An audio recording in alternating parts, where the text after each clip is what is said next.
Assalamualaikum warahmatullahi wabarakatuh. Alhamdulillahi rabbil alamin. Wa bihi nasta'inu ala umuri dunya waddin. Asyhadu an la ilaha illallah wahdahu la syarika lah. Wa asyhadu anna Muhammadan abduhu wa rasuluh. Fa usalli wa usallimu ala Muhammad wa ala alihi wa ashabihi ajma'in, amma ba'd. Faqala ta'ala fi kitabil karim, a'udzu billahi minasy syaithanir rajim. Laqad kana lakum fi rasulillahi uswatun hasanah liman kana yarjullaha wal yawmal akhir wa dzakarallaha katsiran. Shadaqallahu adzim. Para jamaah, kita bersyukur kepada Allah pagi ini bisa bersama-sama kembali di Masjid Al-Hidayah ini untuk mengaji, dan karena ini masih berada di bulan Rabiul Awal, kita akan bahas sedikit tentang seputar kehidupan Nabi Muhammad SAW. Dalam sebuah ayat yang ke-21 surat Al-Ahzab, di sini Allah menegaskan, laqad kana lakum, sungguh untuk kalian semua ini, fi Rasulillah, pada diri Rasulullah sallallahu alaihi wasallam, uswatun hasanah, teladan yang bagus, contoh yang bagus. Liman kana yarjullah, bagi orang yang mengharapkan rahmat Allah, wal yaumal akhir, dan kehidupan yang baik di hari akhir, wa dzakarullaha katsira, dan yang suka zikir kepada Allah dengan zikir yang sebanyak-banyaknya. Ayat ini menegaskan bahwa bagi siapa saja yang ingin mengendaki hidup bahagia di akhirat dan ingin mengisi di dunia ini dengan banyak berzikir, maka harus berusaha untuk meneladani Nabi Muhammad SAW. Para jamaah, kenapa mesti Nabi Muhammad yang kita teladani? Karena beliau adalah manusia yang sempurna.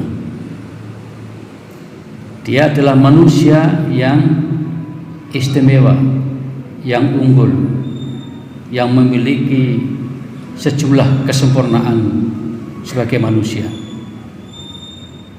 Karena itu hanya dia yang pantas menjadi teladan bagi umat, termasuk kita-kita ini. Apa yang kita teladani dari beliau? Apa saja? Dalam kehidupan pribadi, dalam kehidupan rumah tangga, dalam kehidupan bermasyarakat, bahkan sebagai pemimpin umat, kita juga bisa meneladani beliau ini. Seorang penulis di Amerika itu ada yang bernama Montgomery Watt. Montgomery Watt ini pernah menulis buku berjudul Muhammad, a Prophet and Statesman. Muhammad sebagai nabi dan negarawan. Jadi ilmuwan ini, kebetulan orang orientalis ya, menganggap bahwa Muhammad itu bukan manusia biasa. Dia seorang utusan Allah dan juga negarawan. Pengakuan yang kedua ini luar biasa. Dia seorang negarawan. Itu sebabnya maka ada sebagian kalangan umat Islam yang meyakini Nabi itu adalah kepala negara semacam presiden atau raja dan sejenisnya lah. Mengapa Montgomery Ward sampai berani mengatakan bahwa beliau ini adalah seorang nabi dan juga negarawan? Dalam buku itu disebutkan karena kecerdasannya itu di atas rata-rata manusia. Beliau memiliki kecerdasan yang memang biasa dimiliki oleh para nabi. Oh begitu pengakuannya. Jadi nabi itu memiliki kecerdasan yang luar biasa. Kemudian beliau juga disebut sebagai negarawan, statesman. Alasannya adalah beliau ini ternyata luar biasa manajemennya itu. Jadi ketika beliau memimpin umat itu, ketika membagi tugas itu sangat tepat dan proporsional. Itu jarang dimiliki oleh pemimpin-pemimpin pada umumnya. Itu sebabnya sampai dianggap sebagai seorang negarawan yang luar biasa. Selanjutnya para jamaah, mungkin kita pernah mendengar ada penulis dari Amerika bernama Michael H. Hart. Beliau ini adalah seorang profesor di bidang astronomi, di bidang fisika dan sejarah sains. Michael H. Hart ini, dia sebagai seorang sejarawan tertarik untuk meneliti orang yang pernah hidup di dunia ini yang paling terkenal dan yang paling besar pengaruhnya bagi orang lain. Akhirnya Michael H. Hart ini menghimpun 100 tokoh dunia. Sebenarnya yang dihimpun banyak, beratus-ratus, tapi kemudian beliau meringkas ya sampai ya menjadi 100. Ya mungkin supaya mudah diingat 100 itu. Nah, bukunya ini kemudian diberi judul The 100 Ranking of the Most Influential Persons in History. 100 ranking orang-orang yang paling berpengaruh dalam sejarah. Terbit di New York pada tahun 1978. Buku ini terbit. Waktu itu saya masih SMTP ya, menuju ke SMTA. Karena pada tahun ini kemudian ada perpanjangan sekolahan setahun menjadi setahun setengah itu ya. 78 79 itu. Nah, para jamaah ketika ini terbit masih di Amerika, ya beritanya belum sampai ke kita. Ke Indonesia baru tahun 80-an. Ketika sudah menjadi mahasiswa, mendapat berita buku ini dari seorang mubalek Surabaya yang sangat terkenal, mungkin panjenengan masih ingat, sekarang sudah agak sepuh di atas 70, Ustadz Muhammad Taufik. Namanya biasanya Muhammad Taufik AB. Nah itu. Beliau kan ahli bahasa Inggris ya. Jadi membaca buku seperti begini biasa beliau. Nah, beliau kalau ceramahkan sangat berapi-api. Saya termasuk penggemarnya ketika saya mahasiswa itu. Nah, kemudian saya juga suka membaca buku-buku seperti ini. Lalu saya minta kepada beliau untuk diizinkan memfotokopi bukunya itu, yang masih berbahasa Inggris waktu itu.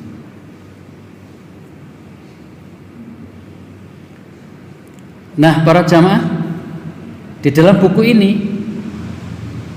setelah berhasil disusun 100 orang tadi itu, maka yang agak mencengangkan ternyata orang yang ditempatkan pada ranking pertama adalah Muhammad Rasulullah Sallallahu Alaihi Wasallam.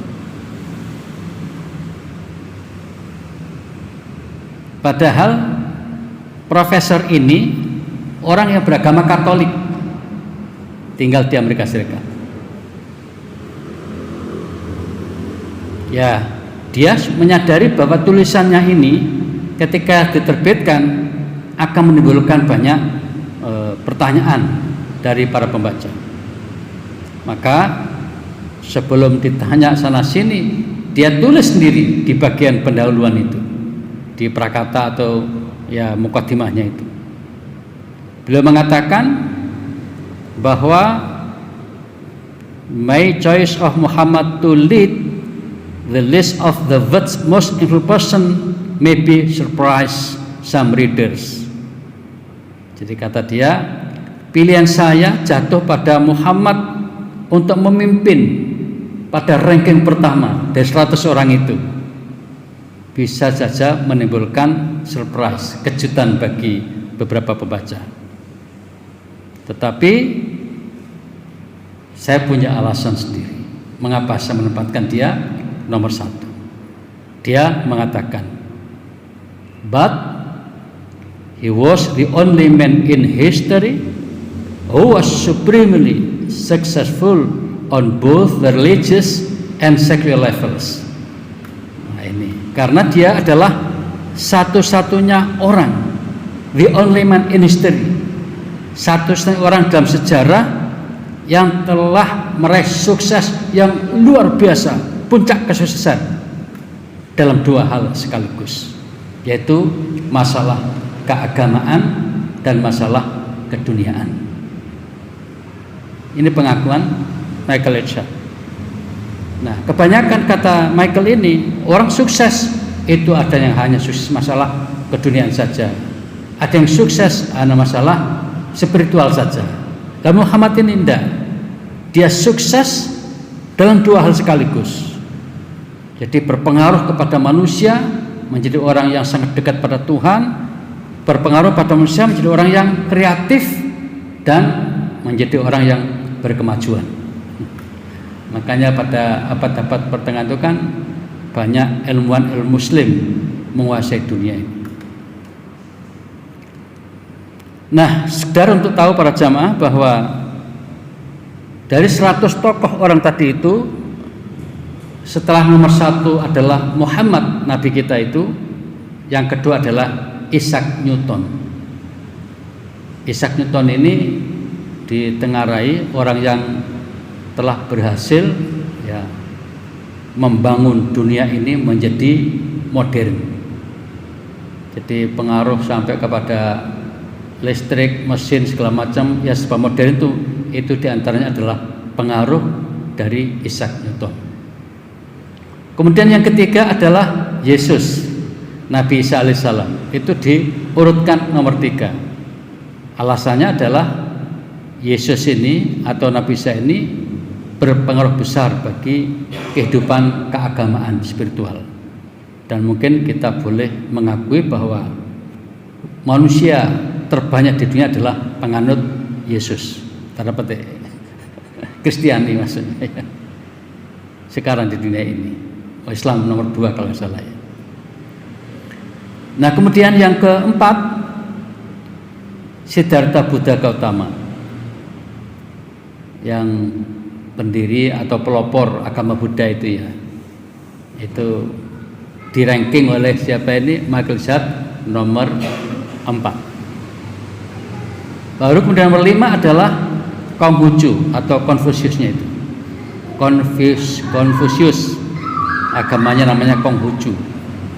Ini dianggap sangat besar juga pengaruhnya bagi manusia di dunia ini, terutama di bidang spiritual. Begitu sampai 100 orang. Lah, jadi masing-masing tadi kayak Isaac Newton masalah keduniaan, Yesus lebih ke spiritual atau keagamaan. Begitu juga tadi ada Siddhartha, ada Konfusius, filsafatnya ya sangat terkenal. Nah, Nabi Muhammad dianggap kedua-duanya karena di dalam Islam itu agamanya masuk akal, agamanya rasional ajarannya. Afala ta'qilun, apakah kamu tidak menggunakan otakmu? Afala tatafakkarun, apakah kamu tidak menggunakan untuk berpikir? Itu Quran seperti itu. Jadi dalam Islam itu yang dibawa oleh Nabi Muhammad untuk kita itu adalah agama yang menyerukan agar manusia cerdas, berpikir, dan benar-benar menggunakan akal sehat. Intinya di situ. Jadi wajar kalau kemudian Michael Lechat ini menempatkan Muhammad Rasulullah SAW itu pada ranking yang pertama. Kemudian ada lagi tokoh yang bernama Dr. William Draper. Dia mengatakan 4 tahun setelah runtuhnya kekaisaran Roma Timur, Kaisar Justin, yaitu tahun 569 Masehi, di Mekah Jazirah Arab lahirlah manusia yang di antara seluruh manusia telah memberikan pengaruh amat besar bagi umat manusia, yaitu menjadi pimpinan spiritual bagi banyak kekuasaan, membimbing kehidupan 13 umat manusia dunia, yaitu Muhammad, yang layak mendapatkan gelar sebagai utusan Allah. Asalnya dia bukan muslim, Draper bukan muslim, sehingga ketika menyebut orang sehebat Muhammad itu, dia pantas untuk menjadi rasul. Tapi dia kan nggak meyakini, keimanannya itu membatasi dia untuk tidak kemudian mengakui. Tetapi kehebatan Muhammad setelah dipelajari itu, orang setingkat Muhammad ini layak mendapatkan gelar Rasul Allah. Begitu. Ini pengakuan Draper. Kemudian ada lagi namanya George Bernard Shaw. Dia memberi judul Who is Muhammad? Siapa itu Muhammad? Ini kutipan dari sejumlah tulisan yang beliau tulis dalam sebuah buku yang berjudul The Genuine Islam. The Genuine Islam itu artinya Islam sejati, Islam yang murni, Islam yang asli, Islam yang sebenarnya. Padahal dia bukan muslim, nulis buku berjudul Islam yang sebenarnya, The Genuine Islam. Buku itu ini terbit di Singapura pada tahun 1936. Nah, ada 2 pernyataan saya perhatikan dalam catatan ini yang muncul dari tulisan George Bernard Shaw ini. Pertama, dia mengatakan Muhammad he must be called the savior of humanity. Muhammad itu layak mendapatkan julukan sang juru selamat kemanusiaan. Juru selamat kemanusiaan. Ini kan bahasa-bahasa Kristiani ya. Yesus juru selamat kan gitu. Lah, si George ini juga mengatakan Muhammad itu layak mendapatkan julukan seperti itu. Kemudian berikutnya, ini yang lebih ke sosial politik.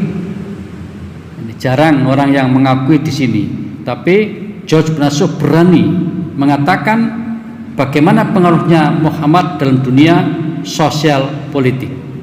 Dia mengatakan begini, I believe that if a man like him were to assume the dictatorship of the modern world, he would succeed in solving its problems in a way that would bring it much needed peace and happiness.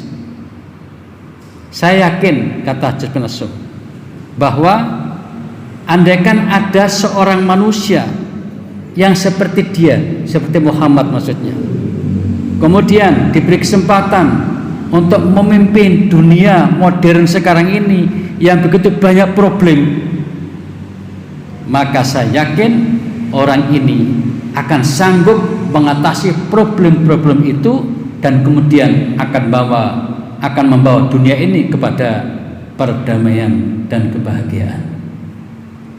pengakuan seorang pujangga dari Irlandia yang konon kemudian tinggal di Inggris, George Bernard Shaw. Luar biasa.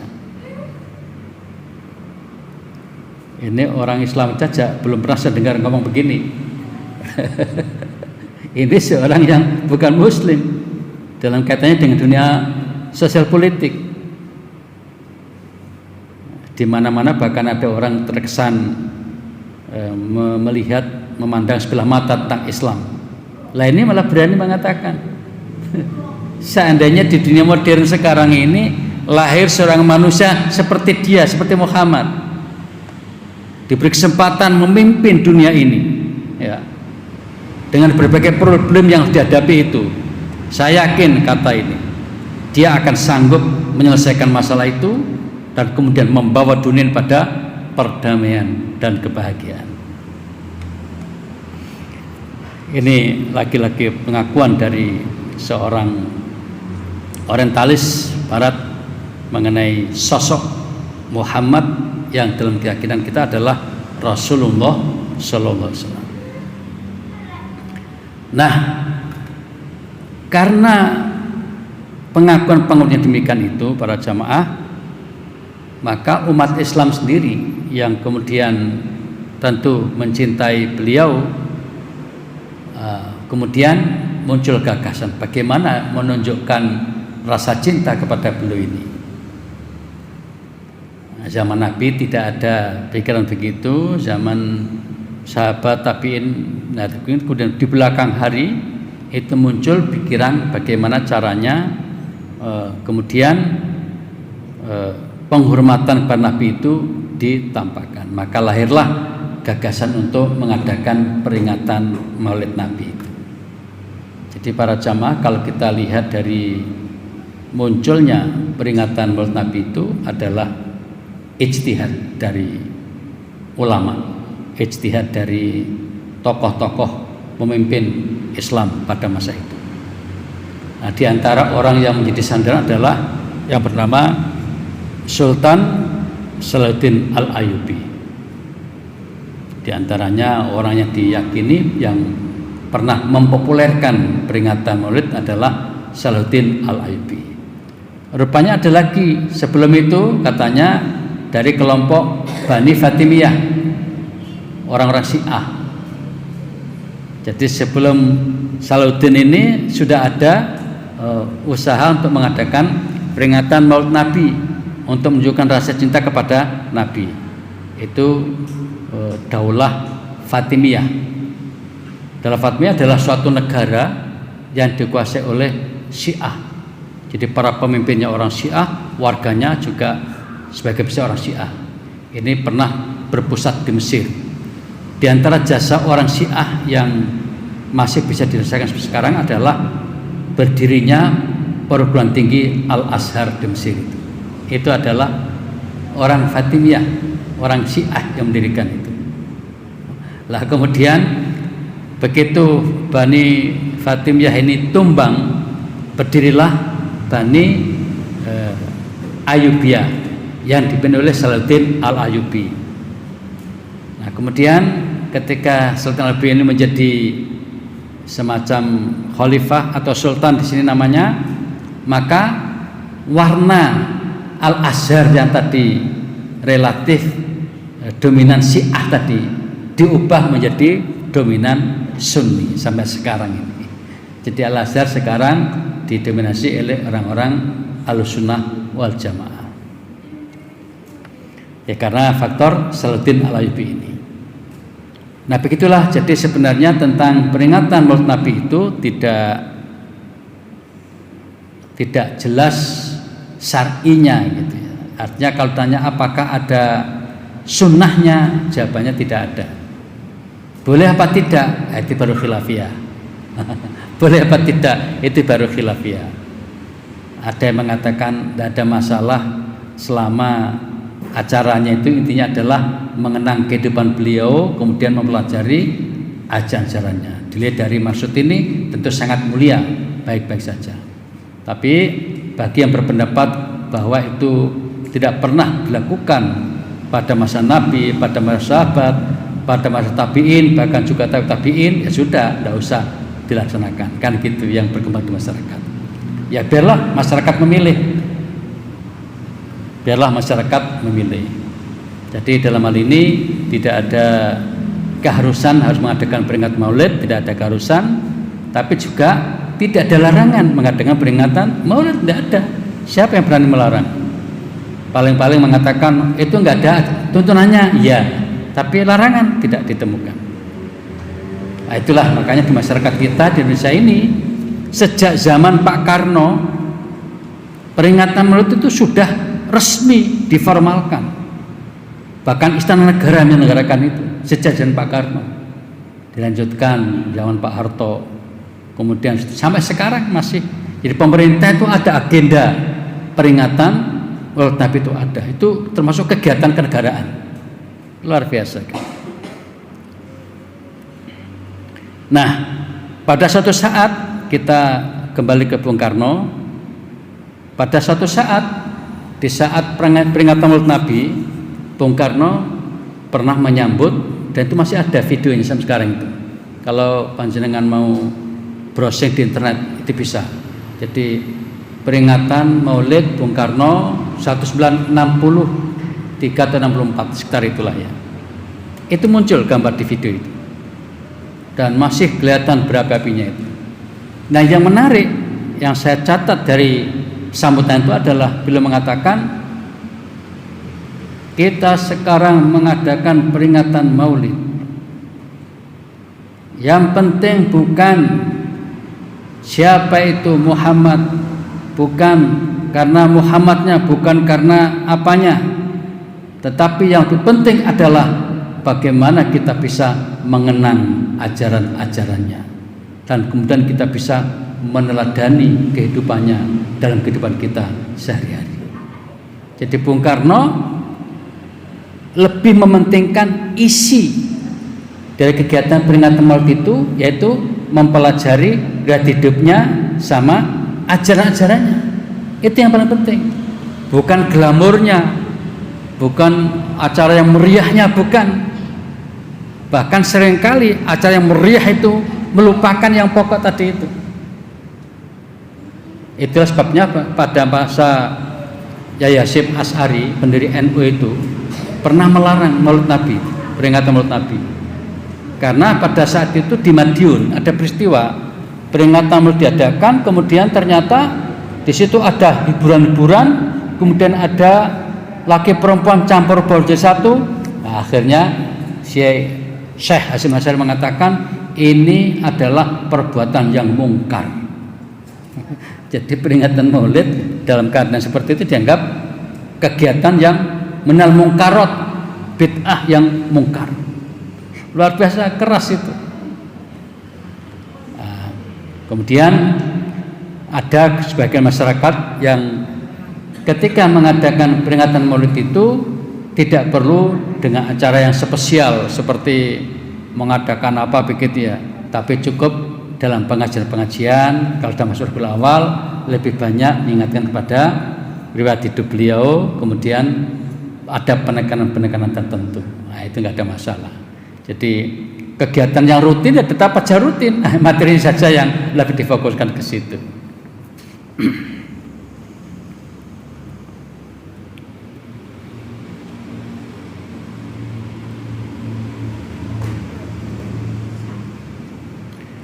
Nah, para jamaah, banyak sekali ajaran beliau yang bisa kita teladani dalam kehidupan sehari-hari. Ya, ada beberapa hadis.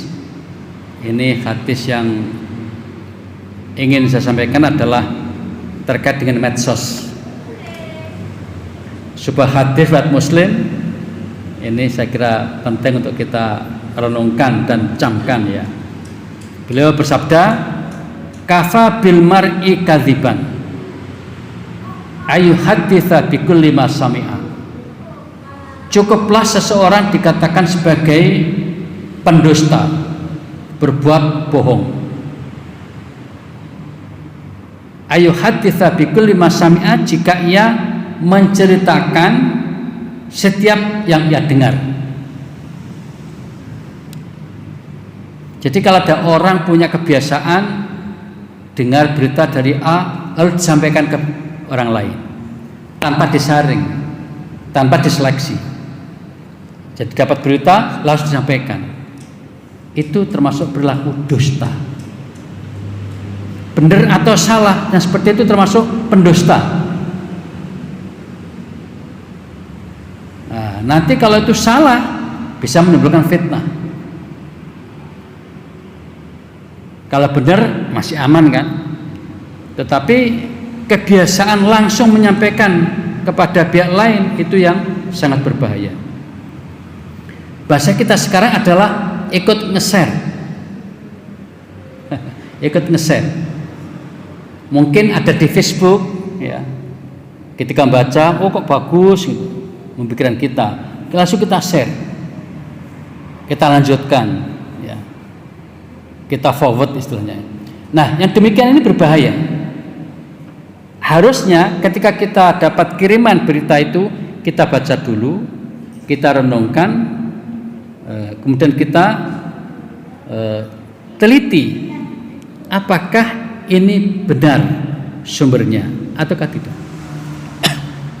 Demikian juga dalam grup WhatsApp itu yang paling sering, ya, share itu paling sering di grup WhatsApp. Ketika ada berita tentang apa begitu, kebetulan kita akan sepaham, wah cocok ini, lalu kita kirim lagi. Padahal belum tentu benar. Jadi sejauh yang saya ikuti di grup-grup ini tidak ada bedanya grup orang besar sama orang kecil. Ada saja yang sembrono. Nah, ini bahasa Jawa itu sembrono.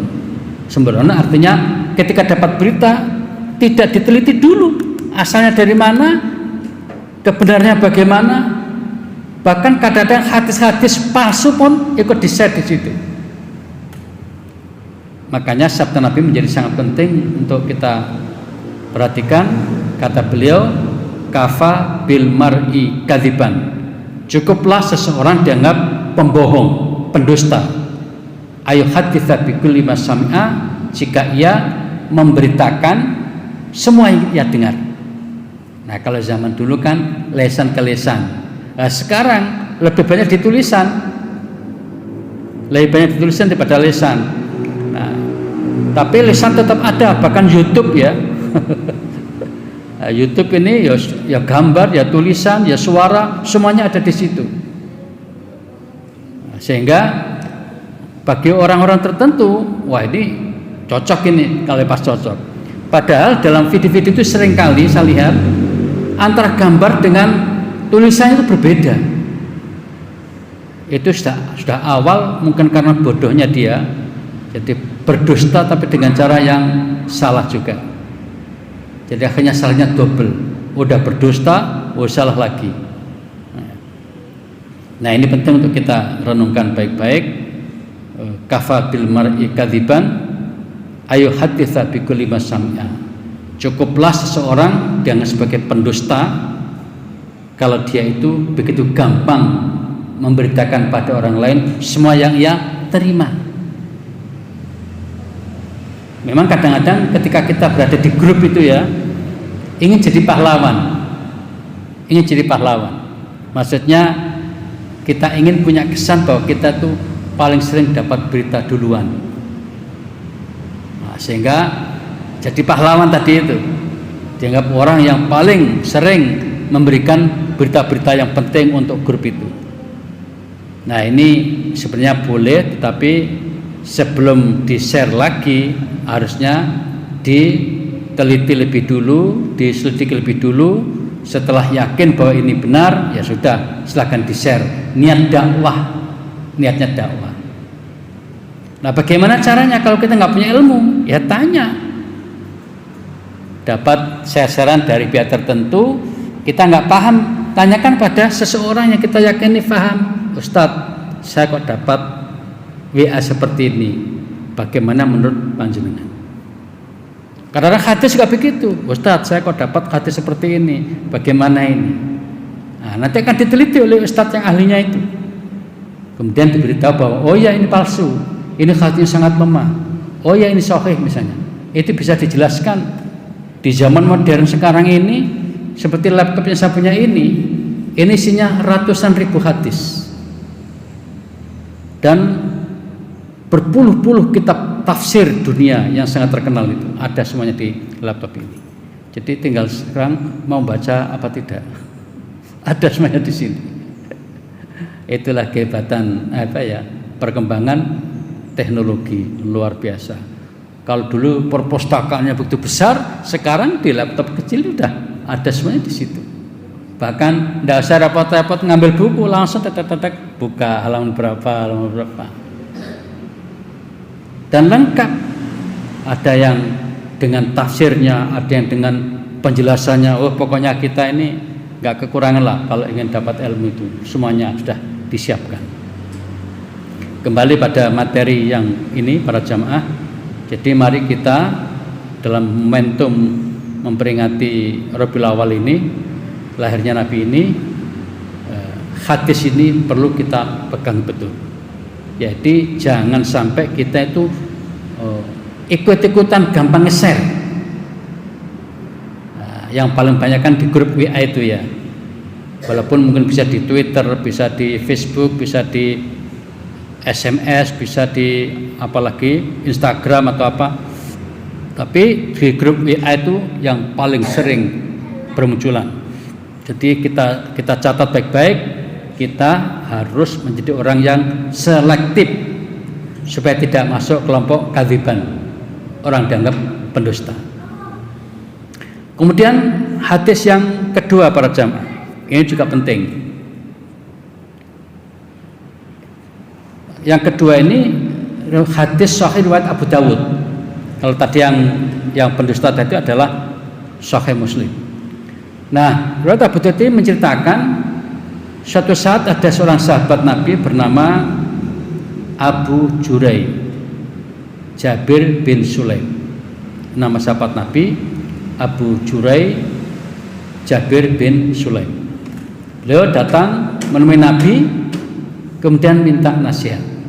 Ya Rasul, tolong berikan saya nasihat, apa sebaiknya yang saya lakukan dalam hidup ini supaya saya ini selamat. Waktu itu para jamaah, Nabi memberikan nasihat dengan kalimat yang pendek. Sabda Nabi, la tasubbanna ahadan, jangan sekali-kali mencela orang lain. Jangan sekali-kali meremehkan orang lain. Jangan sekali-kali menghina orang lain. La tasubbanna ahadan. Nah, Abu Jurai ini begitu mendapatkan wasiat seperti itu, sepertinya sangat menghunjam ke dalam hatinya. Kalau dia mengatakan, semenjak mendapatkan nasihat dari Nabi seperti itu, saya tidak lagi berani menghina siapapun, orang merdeka, orang budak, bahkan pada hewan saya pun tidak berani. Saking inginnya menjaga diri untuk tidak gampang mencela atau menghina orang lain. Para jamaah, kalau kita mengikuti perkembangan di medsos, hampir per detik orang itu mencela orang lain. Di Facebook, di YouTube, oh banyak sekali. Kemudian di WA juga, di Twitter. Begitu gampangnya orang menghina orang lain, begitu gampangnya orang mencela orang lain. Misalnya berbeda parpol, berbeda ormas. Misalnya sekarang ya lagi rame-ramenya mulai menokohkan seseorang untuk menjadi capres 24. Begitu tokoh ini diunggulkan, oh muncullah komentar beragam. Ada yang mencela, ada yang muji. Nah, seperti itu. Lah kita ini dapat nasihat dari Nabi melalui sahabat tadi itu, jangan ikut-ikutan mencela orang. Misalnya kita nggak setuju ya, sama si fulan untuk dicalonkan, ya udah diam saja. Jangan ikut mencela, dia ini gini-gini jelek. Kecuali jika memang dibutuhkan untuk memberitahu pada orang yang mungkin nanti harus memilih siapa, itu baru dimaklumi. Ya, membicarakan aib orang itu jika itu benar, itu kan tetap namanya ghibah. Tapi ghibah itu akan ditoleransi apabila ada kepentingan yang lebih besar. Ya, contohnya di kalangan ilmu hadis ada ulama tanda petik perawi hadis. Ternyata perawi ini suka memalsukan hadis. Maka ulama di belakang mengatakan ulama ini tidak dapat dipercaya. Ulama ini pendusta.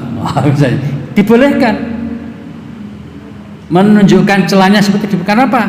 Untuk kepentingan yang besar. Apa itu? Supaya orang tidak terpengaruh dengan kebohongan dia itu.